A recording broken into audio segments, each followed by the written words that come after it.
Before we get today's episode out of the way, guys, I will let you know that next month we're actually going to be putting all 3 episodes together into a whole big thing to celebrate the return of this show. While I'm in the middle of releasing more of the audios, because we fully scripted all of Season 0, guys! We're finally back on track with stuff to where we can actually do some pretty sweet shit. But enough about me celebrating some other stuff while we're also in the middle of pushing some content into their respective channels. On to the video! It's been 2 years since I've last embarked on this little venture. But where we left off, my editors felt bad about that episode. And its wonky edits. And its terrible rendering. Me? Well, I'm merely out of sorts because I feel bad that we lost the script for Battle Royale until January of 2023. Meanwhile, we actually recorded this in December of 2023. Well, there's only one way to redeem myself now, motherfucker. Spitting nothing but facts. Fans screaming, I'm back. Legendary, I'm that. Cooking up a new batch. Guess who got a new glow? Patching in a new flow. Purifying that dope. My dog with me, cool Joe. Greetings, my fellow Marauders, cinephiles, and critics alike. My name is V, and welcome back to the long-awaited return of Marauders Reviews. Last time we were here, we've delved into the short-lived Nickelodeon series of Animorphs, based off of the beloved children series of novels released in the 90s and early 2000s. Yeah, that's great about the... Anyway, where, at the time we left things off, Episode 2 concluded the events of Jake and his gang obtaining some alien technology from the space centaurs that are trying to fight an army of alien earworms. There's no way that's canon. Oh, it's canon. And so, after looking back on things, I wanted to disregard how the last episode ended to cover Episode 3 in earnest, under 2 different conditions. Number 1, to counterbalance some faulty edits that fell on myself and my team during scripting and post alike. And 2, because according to my research, as well as a random VCR I stumbled across in mid-2023 on the original VHS that I surprisingly found in one of my boxes from the move. They tagged 3 episodes together to give over an enriching experience for the fans. So with those 2 conditions, sound good? Yeah, I think that sounds fair. Ah, well, whatever. So without further ado, let's jump back into things with Episode 3, The Underground. Following the events of My Name is Jake Part 2, we follow Marco, no last name, as he, our narrator for this, is trying to meet up with Jake and the others to go over Elfangor's disc, the aforementioned space centaur that we briefly met in Episode 1. I wonder how he's doing.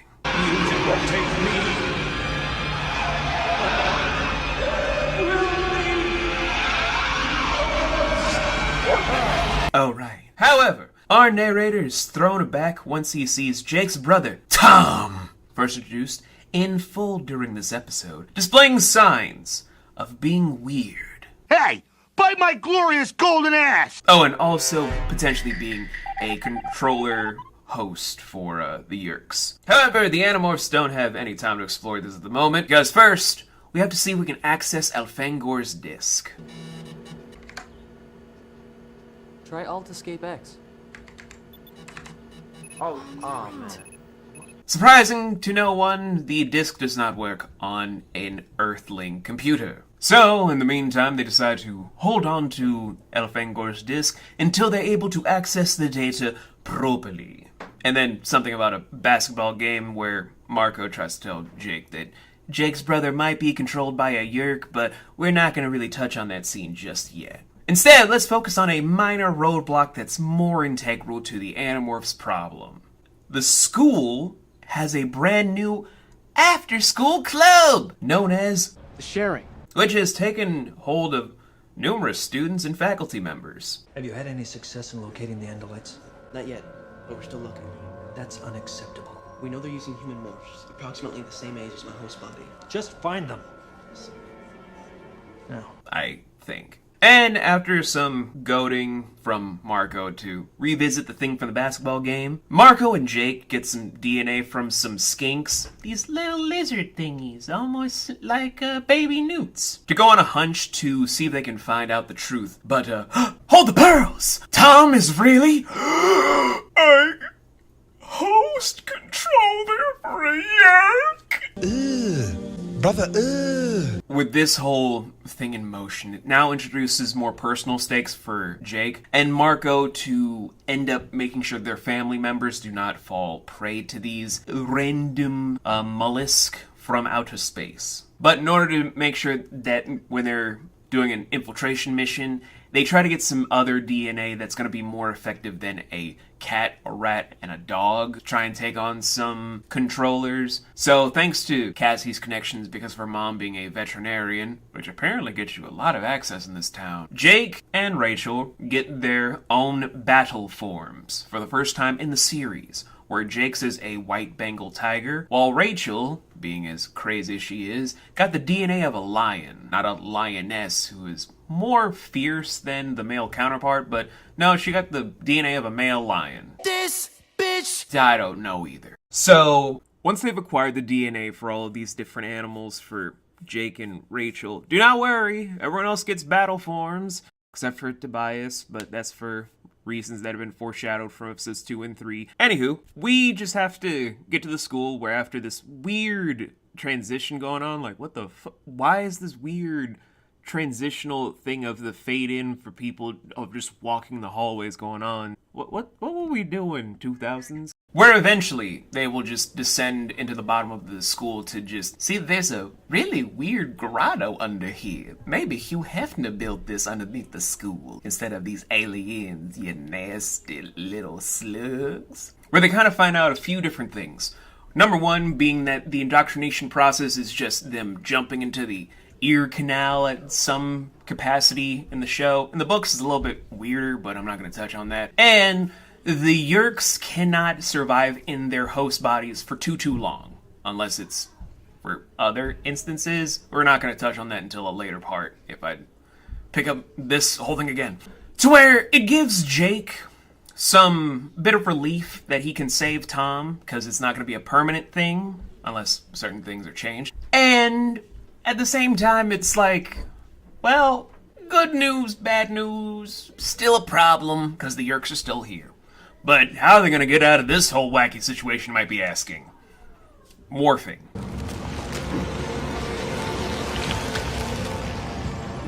A warrior, killer, slices it like a samurai. Just morphing, causing havoc with Jake and Rachel and Tobias jumping into fray in their battle forms of a Bengal tiger, lion, red-tailed hawk. Just going crazy, making everybody go rampant all over the place. Meetings canceled, they escape. Visser 3 decides to... We did our best. You have failed once again. Wayne Brady a bitch. And then it's just the kids are trying to celebrate the fact that they finally have a means of taking down their enemies. They can figure out a way to shut down the Yeerk pool, save Tom, get rid of their problems in their city, and take a bigger step forward in the War of the Andalite-Yeerk confrontation. But all is not set in stone, as there's still one person missing from the party. Tobias? That's not him. What? You mean I've been talking to a bird all the way back? You don't think. Tobias? Rachel, I'm sure he made it out. Tobias! Tobias? Tobias? Tobias! Hey, Tobias!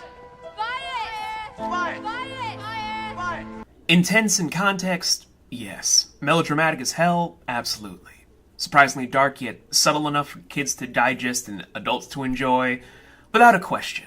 But we're only just beginning to touch on the darker realms of Animorphs as a whole, because this is only the beginning, my dear readers. Everybody just She see money all around me. I look like I'm the man. Even amongst its low-tier television budget, the themes for Animorphs within not only episode 3 of The Underground, but My Name is Jake's Part 1 and 2, it is abundantly clear for these unknown aged and really unknown named kids, aside from their first names, no last names needed, that war is hell for a child soldier. No other thing in fiction has done something like this, with a child soldier army without any real help but themselves in the trenches. And the price for every victory is often paved in the blood of the innocents, and oftentimes you walking on the corpses of those that you're walking alongside. We might get to that at a certain point if we do book reviews, because this series goes places. Each episode, much like the book, covers the subcategorical strands of each theme. Trust on the battlefield, identity, morality, loss, and camaraderie in the face of adversity. Many of the things that will be discussed throughout the book series and the show, to a degree, is stuff that's decorated to overall give a sense of gravitating dread of the real life things that veterans still go through and what children soldiers in certain countries still stem from even through liberation, that still courses through Jake and Rachel and Tobias, Cassie, Marco, all of the Animorphs in some form or another, and they have to learn to grow through all of these things through this vicious campaign of endless destruction, carnage, mayhem, and overall misery and woe from all sides for one reason or another. Surprisingly very layered for a franchise involving space centaurs with genital mouths, giving children powers after they touch their glowing configuration boxes that they got from, Pinhead and his cronies, right?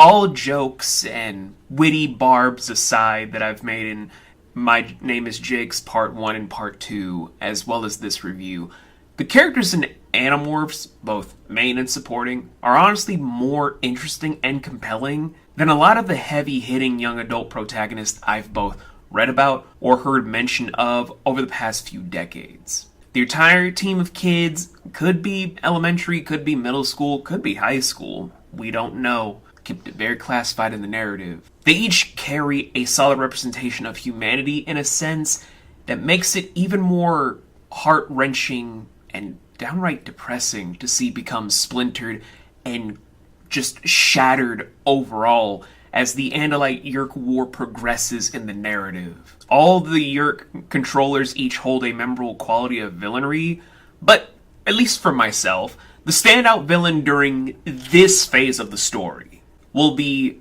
and forever shall remain, Visser 3. It wouldn't happen at all if she was under your control.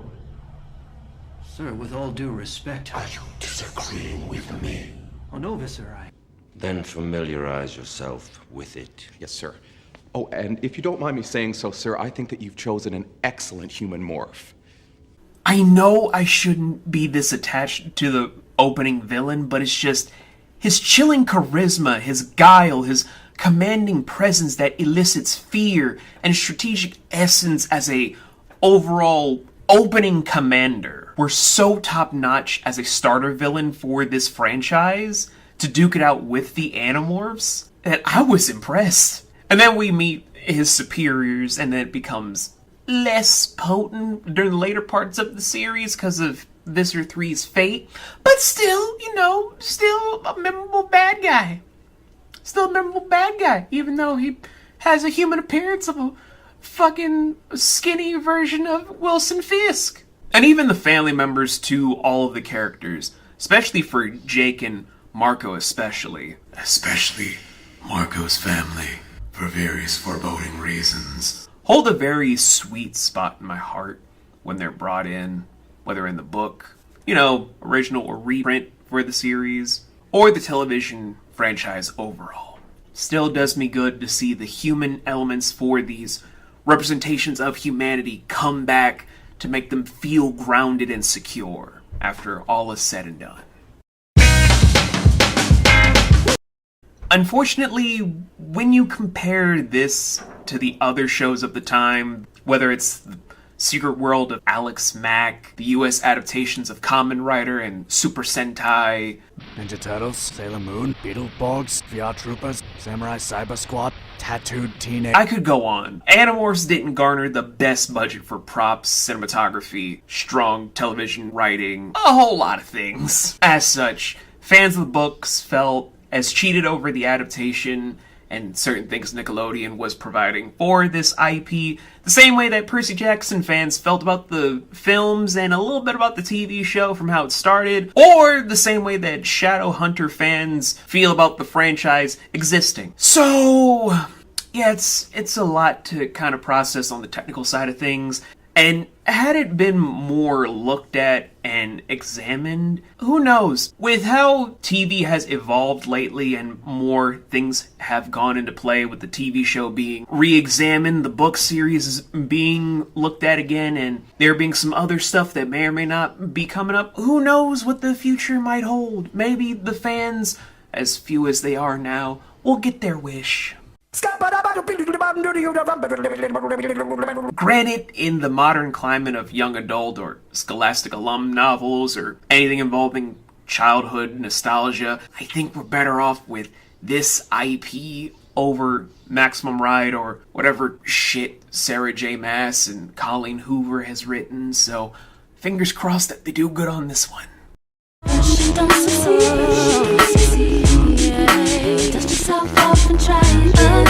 As I've stated numerous times in the past 2 episodes of this exact same, topic, Animorphs is weird. Weirder than weird. Beyond every definition of weird. But in an attempt to dumb itself down or do something for the kids to just comprehend the bare minimum, it made sure that the audience could comprehend the severity of the situation and made sure that it didn't go over your head about the dangers these kids went through. It made sure that you could see that without any real guidance or help or whatever have you, they were in the trenches to do what no other young adult heroes really did at the time. Not the Baudelaires, not Harry Potter and Friends, not the Camp Half-Blood kids, not the Flock. None of them went through the same exact shit that these kids went through when their lives got twisted and turned upside down for an intergalactic war that they did not ask for. And frankly, I think that deserves a lot more merit than we give it. Say what now, what now? And with that, guys, all I'm going to say is, I'm going to put money where my mouth is, so sorry, pass me. I know you tried. It's okay. I've carefully looked back at the series and objectively finally reached my true conclusion for the opening 3 episodes of Animorphs, the TV series, where despite its own flaws and shortcomings, I'm going to actually award it 9.5 out of 13 for the presented categories and for helping to pay off all the elements of the series premiere in an effective manner to set the precedence of the series to follow. Still would like to see what the rumored movie intends to do to elaborate on a lot of other things, but we're gonna see what they do with the original book on that front. After which, I'm gonna also allot it 5 out of 7 stars and grant it a B for the earnest effort that they've presented for the decade at play, and even going against the budget restrictions provided to them. And yeah, guys, that's it. Animorphs was a full-blown TV series that came out in 1999 to 2000, with a few different reruns running through the early 2000s, and again online for a small limited amount of time on Netflix and a few other websites. If you guys can locate the VHSs and DVDs, they're going to be either on eBay for the VHSs or over on Amazon for anything DVD related. For ultimate recommendations, I will say go watch Percy Jackson on Disney+, or if you really are trying to look for something to fill the void that isn't good or bad, just mid, look up Shadowrunner. That was on ABC if you're looking for anything for a YA fix, and there you have it for your TV recommendations. For movie recommendations, there's of course Harry Potter and all 8 of its films, and all 4 of the Hunger Games films. just to cover all your bases. There we go, guys, the definitive review, for now, of the beginning stages of the story, from episodes 1 to 3. Will we do this series again? I don't really know. It's up to the whole thing with you guys. Let me know if you want to hear my overall thoughts for this. And, you know, it's great to be back to the series overall, where, luckily, it won't take me 2 years, because, we're gonna be rolling in that whole thing. We're gonna be doing a moving, politicking, shaking hands, kissing babies. You know how to do. But speaking of getting back to it, next time we're gonna return to the state of Seattle. One second, guys. Hello. Oh yes, hello, Diane.